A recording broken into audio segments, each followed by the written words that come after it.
Well, hey there, YouTube. PD Two Finger here. Yesterday, I've been noticed a new advertising campaign that's kind of bombarding the internet, which is Peacock. So I signed up for it. Surprise, surprise, it's not free.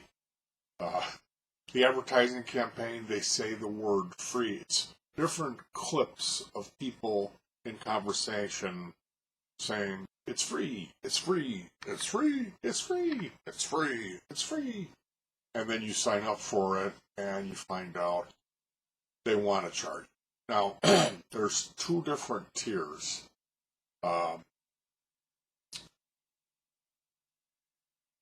clicked on a movie from 1994 called Fear of a Black Hat.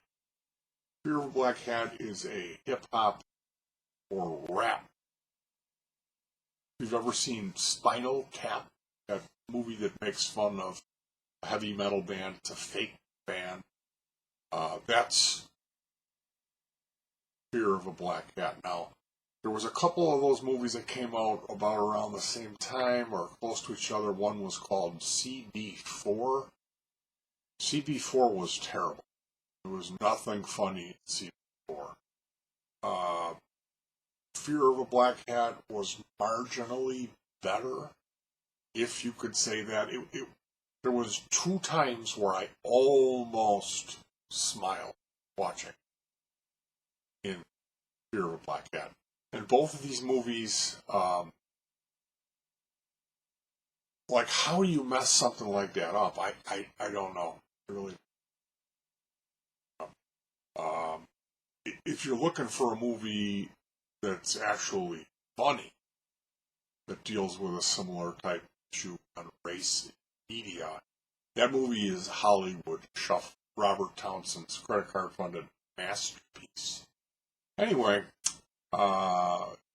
if Peacock is trying to, the only way I could watch it was it had a little thing, watch with premium, and it was $5 a month. Now, what I understand is when you pay $5 to watch that movie, you're watching it with ads.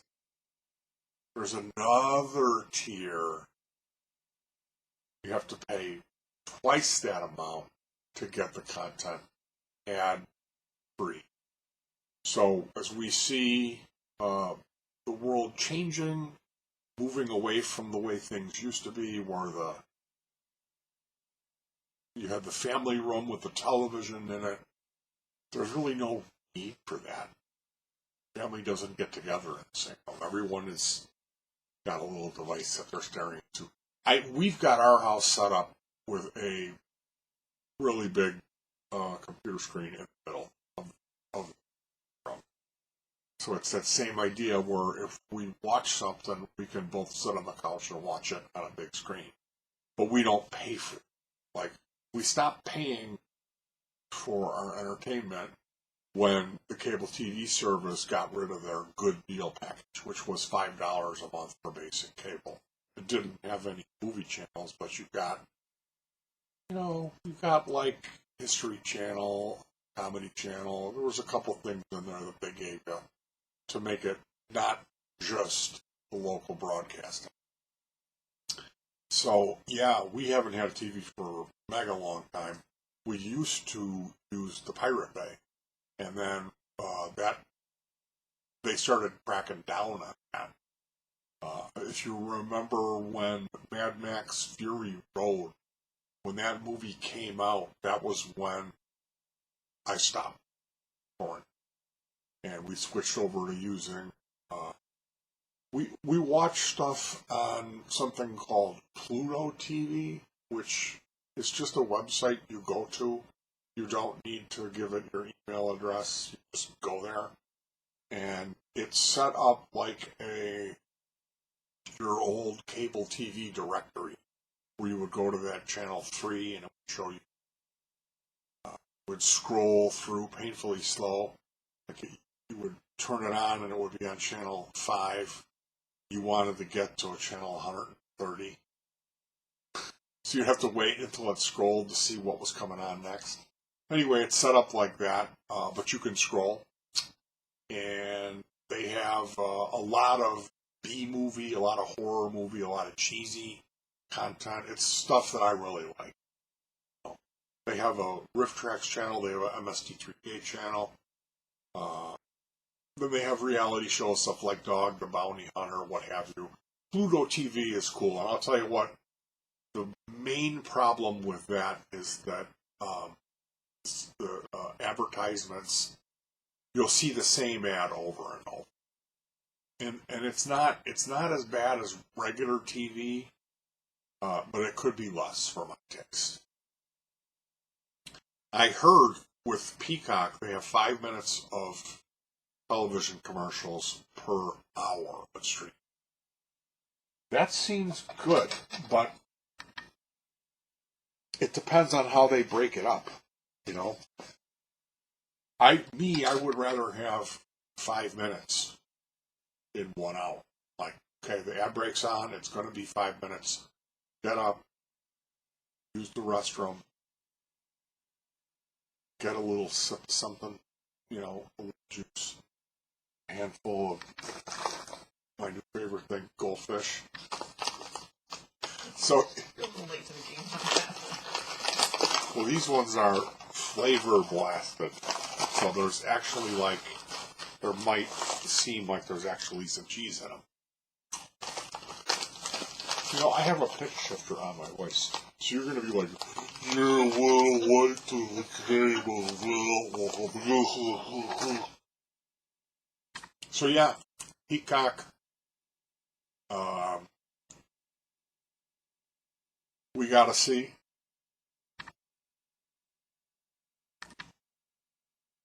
I think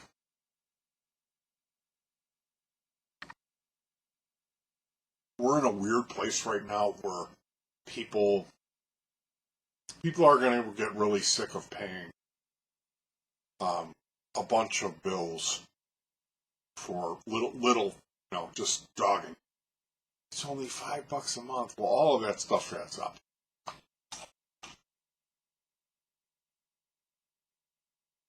There's a new one every day. So I probably shouldn't be eating goldfish. So yes, my thing about Peacock is it irritated me that the first thing I clicked on I couldn't watch because they wanted to charge me $6 or $5 to see ads. Is ridiculous. It's not free. Now, maybe there is some content on there. Some of these older television shows you could binge watch, I'm guessing, that are free. I don't know, I have to look more into it. But for me, as far as a solution of it's a free streaming service, it's not. It's not free.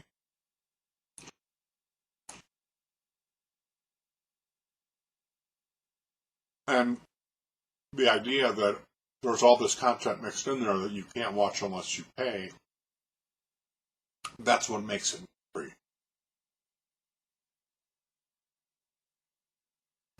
If there's tiers, you need to have those tiers available for you to log into them.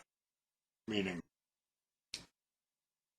I should be able to choose an option that if I'm not paying the $4.99, that I don't want any of that content in with the stuff that I can choose to watch. Because how I use a service like that is I have no idea generally what I'm going to watch. So I will log into that and I will scroll through it, look, and then I will right-click on different shows, and most often I will copy the name of the show and then do another search and go to IMDb and read what people are saying about it. And I also go to Rotten Tomatoes, see what people are saying about it. So it's an involved process for me picking what I'm going to watch that night. And it starts off with a menu of stuff I can choose from. It could be a list of DVD new releases, stuff that just came out to the video store. Yes, those still exist. And You say, well, what are you doing? No, we're not going to Redbox. No, we're not using a video store. There's places called Putlocker, Free Movies, Yes Movies, F Movies, 123 Movies. All of these places I've been using since Fury Road came out, and we had to stop torrent because the ISP came after us for doing that. So these free streaming services that are kind of gray area, they're kind of shady. The thing with those is when you click on the movie, it'll open a bunch of pop-ups. Some of them might be nasty, depending on where you go. So you have to know the behavior of it. You have to know how many times do I need to click on this. It's usually about 3 times. So if you know that, you can click on it 3 times and quickly X out. Don't even let whatever that is load. And then get it all set up, get the volume right, get the closed caption on, turn the streaming rate down. If it's set at 720, turn it down to 480 to make sure it doesn't stop, and then put your mouse off to the side. Because if you go to pause it, trigger a bunch of pop-ups. So, yeah, it's a hassle. Like I said, that's what I do to get my content free. There's always going to be different ways of accessing that stuff, and turn your nose up at that. That's too much for you, then $8 to $5 a month to not have to do it. It's just, but good luck finding a streaming service that's going to charge you $5 to access everything that's on one of those places, like 123 or Yes Movies. They're awesome. They're really good. But they're kind of gray area. You're not getting it best quality sometimes. Sometimes, like if you're watching a television show, it might be a lower quality. Sometimes you might run into issues where it's stopping, it's buffering. But overall, we've done really well with it. I was excited whenever you hear about a new free service, and then it turns out it's not. So, you always have that stuff where it's like, it's free, but really there's a $10 a month charge. It costs $120 a month if you want to be able to watch the stuff and not have to search for codes. So Pluto TV, if you've never checked that out and you're a fan of B movies, comedy, horror, that type of stuff, they also have a way where you can go in called On Demand, and then you're able to pause the content. And on that, depending on what you're watching, you'll find even less commercials. Now, the downside of Pluto TV is they have a limited amount of advertising, so you see the same ad all the time. So it's like kind of like Chinese water torture, seeing those ads over and over again. But I do recommend Pluto TV. Peacock, I don't know. I've got to take another look at it, but as it is of now, I'm almost ready to just cancel it. I signed into it, and are they taking all my data and selling it? There was something that came up like opt out of your data being farmed, and I wanted to do that, but I didn't see any way to click anything. So I'm still confused. My job today was just to let you know, hey, before you sign up for this thing, keep in mind it's not free. And that whole process of picking out what I want to watch tonight is a time-consuming process. So if you start throwing in 90% of the stuff that I'm going to want to see is a paid platform, it becomes a complete non-starter. It's just, there's no way I would want to use that service. You know what I mean? The only way I would use it is if, hey, this television series, like the old Columbo show, is on there, it's free. Or Quincy, they've got the old Quincy episodes, and they're free. That would be something my wife and I enjoy watching. All right, you guys, I hope this was helpful. Stay safe, be smart, and peace.